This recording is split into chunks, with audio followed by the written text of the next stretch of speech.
All right, welcome to the next video in our grounding series. However, sometimes the unexpected happens and the unfortunate happens and we get injured, which happened to me, and I'm going to get into that. But first, if you haven't already signed up for my newsletter, please do. You get this great breakthrough video with that. It's a 17-minute video with 4 exercises going through all the techniques of embodiment while you're doing strength training.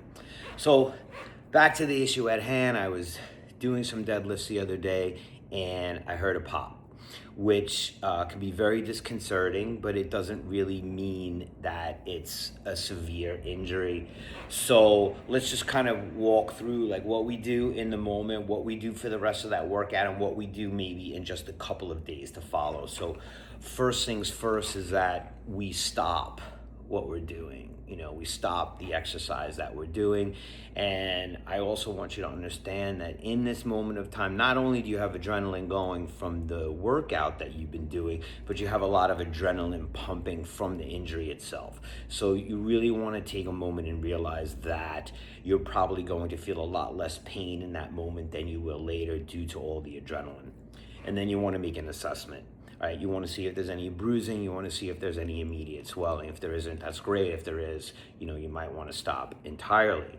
After that, you want to make an assessment as to whether, in this case, because it was a hamstring, if you want to continue to do a lower body exercise, or you just want to stick to the upper body or whatever was planned for that day that you want to do. In my case, I realized it was minor, is relatively minor. However, I did need to stay away from hinging exercises, and the injury happened lower down on the hamstring toward the knee on the medial side.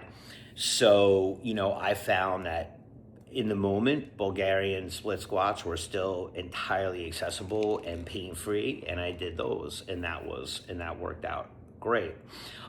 You want to also assess in that moment too, and after you finish the workout, if activity is feasible for that day. So in other words, can I do my steps? Is that okay to do? And I decided that what, I have a lot of workouts in the bank. I'm not going to do the steps, that day, right? So I stop. I take a look. You can also go, I recommend going into, doing some physical therapy. There's a great physical therapy office right here in New York in the East Village called House of Physical Therapy, with some great physical therapists there and a great owner, Stephanie, and they will definitely take care of you. But in today's video, what we're going to do is we're just going to go over 3 stretches, not actually having to do with the hamstring, but with the surrounding muscles. So what I suggest doing is not stretching the injured area. We don't want to cause any more trauma to that area until we're more well into the healing phase, and then we can get into some isometric contraction and some light movement around the area. However, understand that there's a lot of other things that we could do while we are healing that injury. And so at the phase that I'm in, which has just happened a couple of days ago, I'm going to go through 1 basic mobility exercises and 2 different stretches that will help you feel better, because obviously there's going to be a lot of tightness in the other muscles around the injured area because they tend to start doing the work, right? If it's a lower body injury, a leg injury, our gait also shifts. So we're going to go over those. So we're going to do what I would call a mock sit-up, and we're going to do a prone adductor stretch, and we're going to do a standing quad stretch.